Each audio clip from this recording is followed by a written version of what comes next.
Good afternoon, everyone. Now, my fans, when I was listening to Mr. Golden's budget presentation, I didn't list all of it, but what I've listened, he have mentioned some good points, and he come with some real, smart move and some real smart ideas. You understand me? And when I hear he said going to honor Miss Lou and Bob Marley, Miss Lou as the next national hero. Oh, my heroine. It sounds good. It sounds good. You see how far this man is thinking? He's really, really, really thinking, people. So when you have people like these, standing up and speaking up for the people of Jamaica, oh God, we have to respect those kind of people, man. Now I'm gonna read where I've seen this piece of news. Where he's saying Marley and Miss Lou will be named national heroes, says Golden. Now here beginneth. Reggae superstar Bob Marley and poet, vocalist and educator Louis Bennett Coverley will be named Jamaica's next national heroes if the People's National Party (PNP) forms the government after the upcoming general elections. Opposition leader Mark Golden on Tuesday repeated a promise he made in 2024 as he made his contribution to the 2025-26 budget debate at Gordon House. Last year, I committed to conferring the Order of National Hero to the Honorable Robert Nesta Bob Marley. This will be a priority action when we form the government, the year in which we celebrate the 80th year of his birth, said Golden. As we cement the spirit of one love in Jamaica, we will also commemorate the significance of Fiwi language in our expression and identity. We will also confer the Order of National Hero on the Honorable Louis Bennett Coverley, making her our second female national heroine, Golden added. Wow, that is so good, man. There have been increasing calls in recent years for both Marley and Bennett Coverley to be made national heroes for their outstanding contribution to national development. Yes, that is really, really good. When you honor the people of Jamaica, honor them. They deserve it. Yes, they deserve it. You should honor them. So at the end of this video, at the end of this voice note, I will play what Mr. Goni was saying so you can hear. So thank you. Last year, I committed to conferring the Order of National Hero on the Honorable Robert Nesta Bob Marley. This will be a priority action when we form government. That's right. The year in which we celebrate the 80th year of his birth. Yeah, that's right. As we cement that spirit of one love in Jamaica, we will also commemorate the significance of Fiwi language in our expressions and identity. We will also confer the Order of National Hero on the Honorable Louise Bennett Coverley, Miss Lou, making her Jamaica's second female national heroine. Time come for Bob Marley. Time come for Miss Lou. Speaker. In addition to what I read just now, I see where Mr. Golden was saying in his budget presentation that that if he won the election, young Jamaicans would get like over 35, they'll get 500,000 K grant to use as their down payment, and all right. So let's begin what this says. 500,000 K grant for Jamaicans under 35 buying NHT houses, promises PNP. A special fund will be established to assist young people under 35 years old with a $500,000 grant to be used as a down payment on a National Housing Trust (NHT) house if the People's National Party is returned to office. Opposition leader Mark Gorden spoke in the issue on Tuesday, March 18, during his contribution to the 2025-26 budget debate. We recognize that often the hardest hurdle for young people is buying a home is the deposit. A truth. Oh God, very, very hard.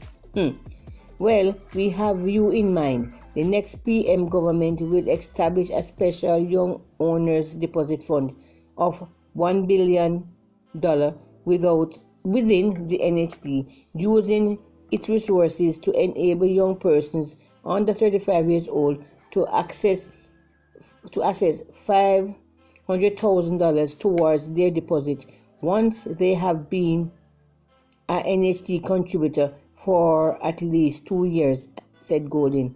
They will be able to apply to the NHT and get their $500,000 deposit grant, Gorden added. Continuing, he said, time come for young Jamaicans to own their homes. Oh God. Oh God. You guys see how considerate he is? You see how considerate he is? He's thinking about, oh God. Let me tell you, say PMPs for the poor. PMPs for the poor. They always find a way for the poor set of people to survive. The labor rights are not so the money for the poor, them for them the rich. So I would rather to ride with this man who cares about the poor. God loves the poor, and this man loves the poor. So thank you for listening, everybody. And at the end of the video, if at the end of this note, if I find any video, I will play it and let you guys hear it. Bulldoze the homes of vulnerable families, like what took place at Clifton near Bernard Lodge. We do not evict long-standing occupiers of land with well-established homes built on them, as was attempted at Mount Pleasant near Luidas Vale. We would not take NHT funds to build houses costing between $29 and $38 million when there's such a dire shortage of affordable housing for young professionals and public sector workers. Mr. Speaker, with a focus on building houses that are affordable to the people, the next PNP administration will take a multi-pronged strategy to tackling the housing crisis. Our first strategy is a set of measures relating to the National Housing Trust. We will stop the annual extraction of the $11.4 billion from the NHT to fund the budget.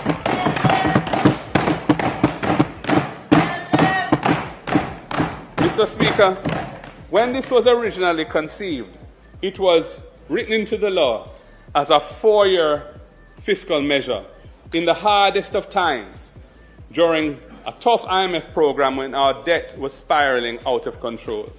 It was never our intention that it would go beyond 2017. This government criticized it very trenchantly when they were in opposition. They even supported a lawsuit, which was ultimately unsuccessful, to challenge it. But then they turned around when they got into government and they have extended it for an additional 8 years since 2017, including once again in this budget for 2025-26. Mr. Speaker, we will end this annual extraction of resources from the NHT.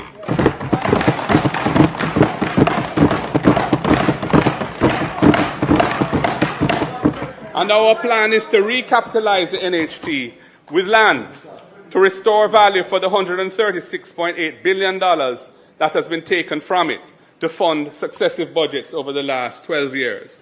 We will also repurpose the NHT to have its focus on its core mandate of providing affordable houses to contributors. Using this recapitalization mechanism, we will exclude the cost of land from the price of houses built by the NHT over the next 5 years, passing through a reduction of between $2.5 and $3 million to contributors purchasing those homes. That is social and economic justice for the contributors whose institution has been depleted of resources to ease the final burden on the country. Teachers, nurses, police officers and other public servants, young professionals, persons with disabilities, and indeed an individual contributing to the NHT will be able to afford their own home.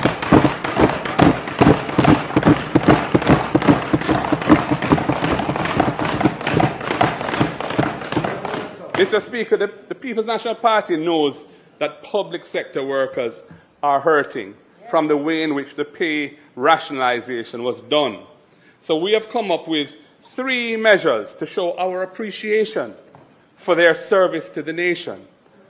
Our second strategy is a special National Housing Trust package of benefits for public servants, young people, and low-wage earners. Firstly, public sector workers. They used to enjoy a preferred rate of interest on their NHT loans, but this government took it away. We will restore public sector workers access to a reduction in their NHT interest rates.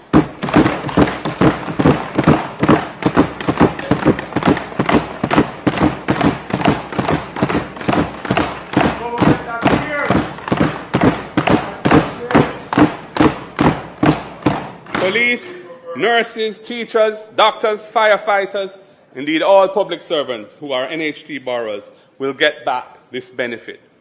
Secondly, Mr. Speaker, we will give public sector workers a break when it comes to commencing their loan payments. Currently, when an NHT loan is disbursed, the borrower has to commence payments in the following month. We recognize that buying a home has a lot of other costs attached to it. We will therefore allow a public sector worker a 3-month moratorium period after disbursement of the loan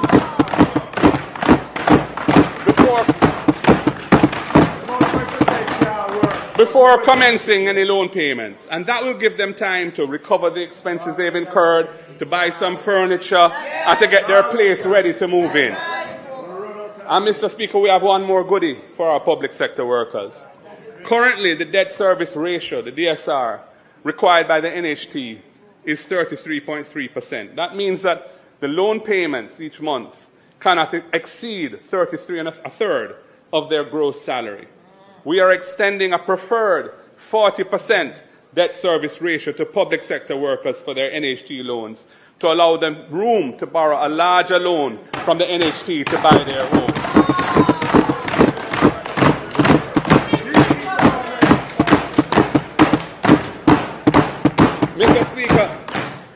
Mr. Speaker, we recognize that often the hardest hurdle for young people in buying a home is the deposit. Well, young people, we have you in mind. The next PNP government will establish a special Young Owners Deposit Fund of $1 billion within the NHT.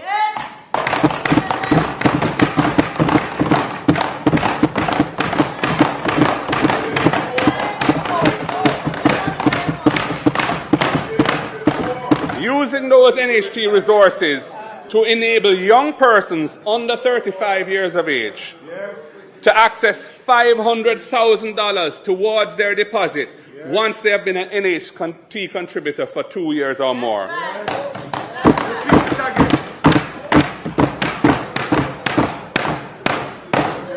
They will be able to apply to the NHT and get their $500,000 deposit grant. Time come for young Jamaicans to own a home.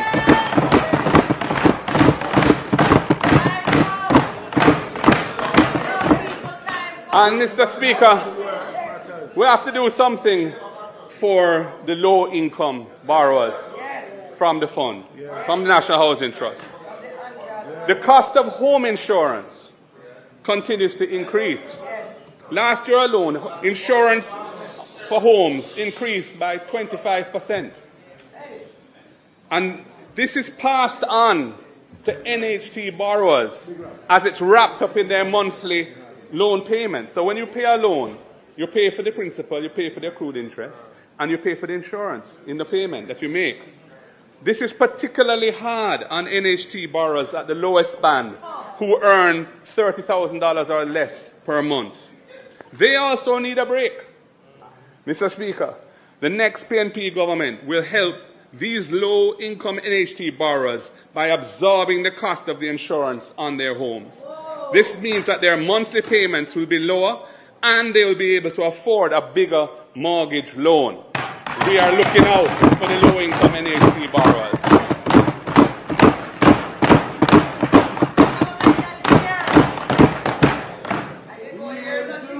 Mr. Speaker, many people earn their living in the informal sector in Jamaica, and they are not able to produce a payslip to establish their income. Many other people have formal employment, but they end up paying rent because they cannot afford to save for the deposit to pay down on a house. We will roll out the NHT rent-to-own plan to address these two situations.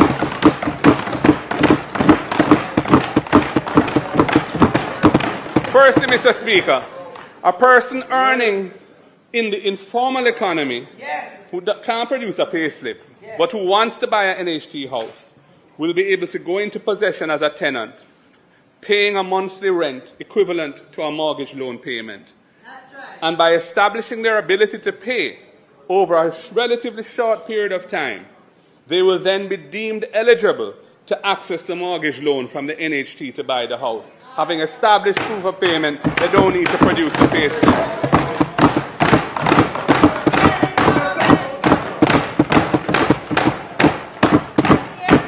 Mr. Speaker, the other person who can't save enough for the deposit to buy a house will be able to rent an NHT house under the rent-to-own program.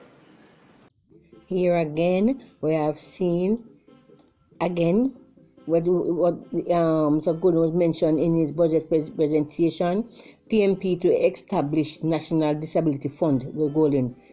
Oh God, oh no man, this sounds really, really good. I'm going to read what it says. I'm so anxious to read it.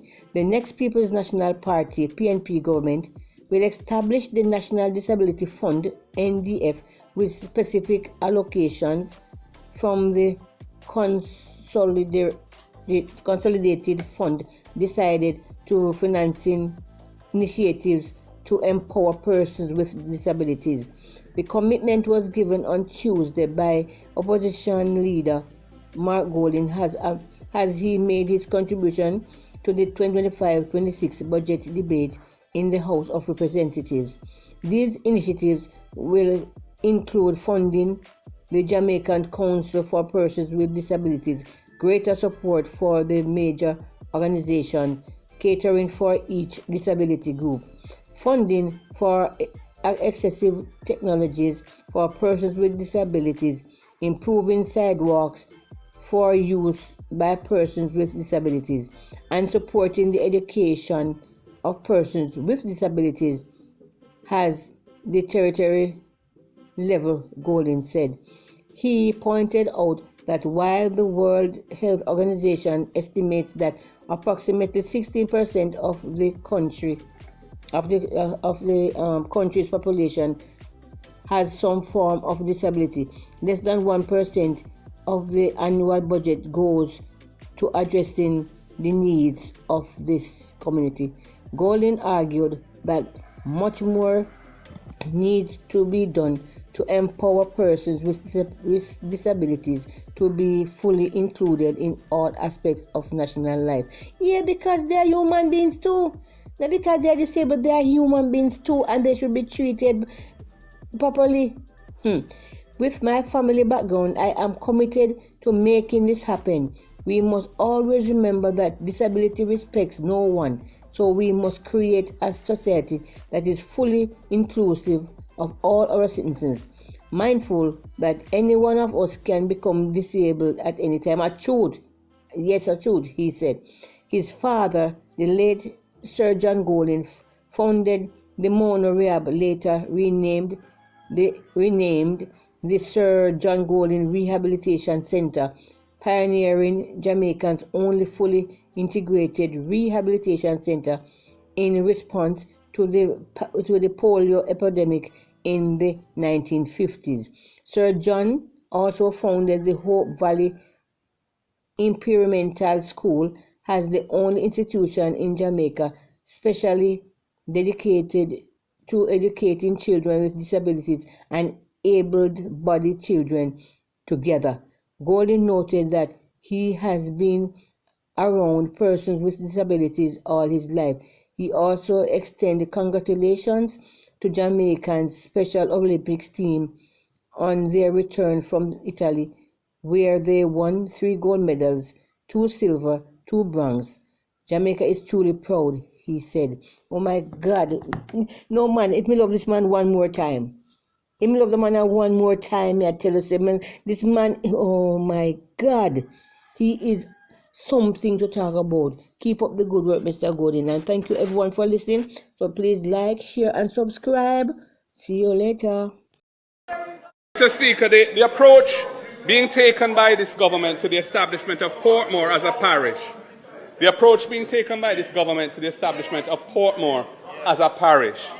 is a dangerous incursion into long-settled processes for re-establishing electoral boundaries.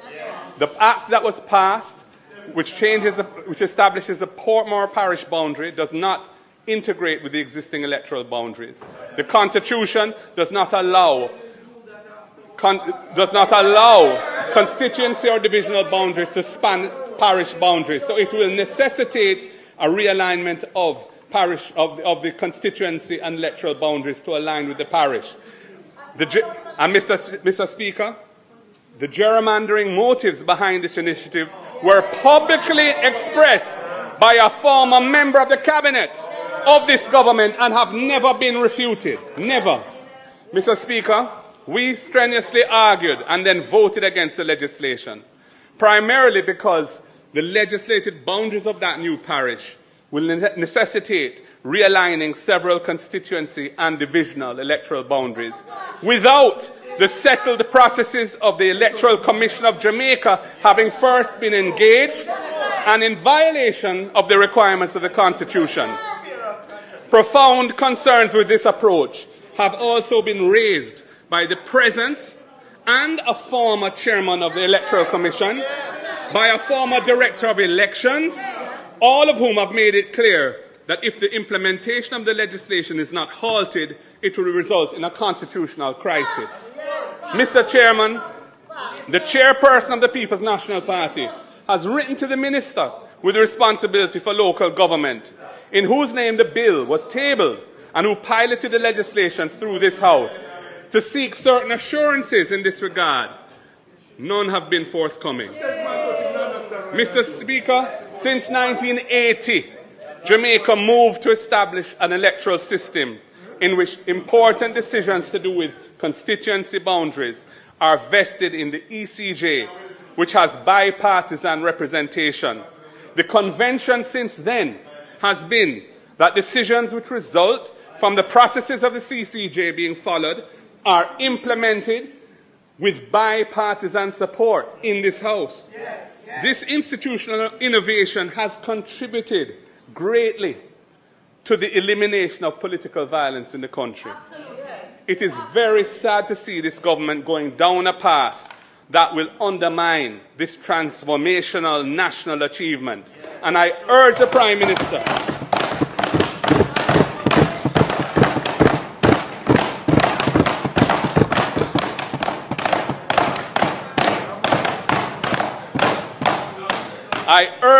Minister to ensure that as part of his legacy to Jamaica, this inconceived legislation is not brought into effect. Anyway, Mr. Speaker, in the meantime, yesterday we filed suit in the Constitutional Court to strike down the legislation.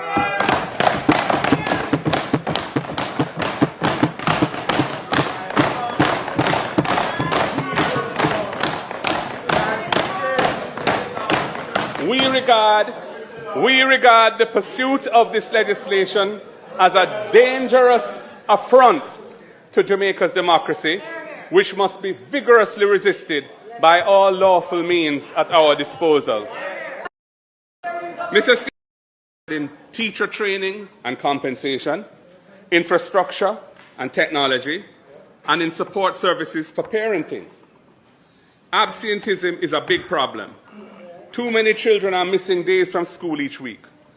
We will expand and improve the school feeding program to ensure adequate and proper nutrition and encourage school attendance.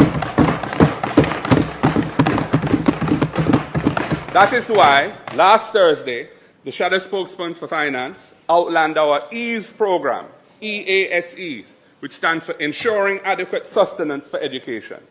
We commit to providing a daily lunch meal at primary and secondary school for all children who need it. We commit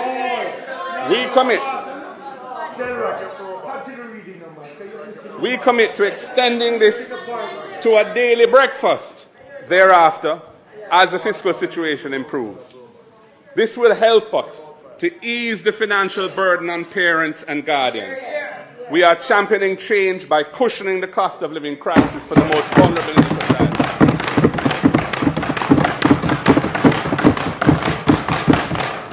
And as another element of the EASE program, we commit to rolling out a transportation subsidy for students in areas not served by JUTC, which has provided subsidized fares for children and elderly since it commenced operation under our PNP administration.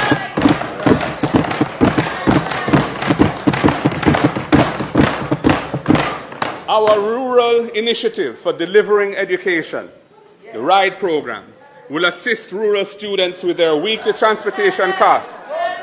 Children in Westmoreland and St. Elizabeth, students from Manchester and Clarendon, young people from Portland and St. Ann, indeed from all across the island in rural parishes, they will benefit. From Portland to Hanover. At the end of this video, please like, share and subscribe and drop a comment. Thank you.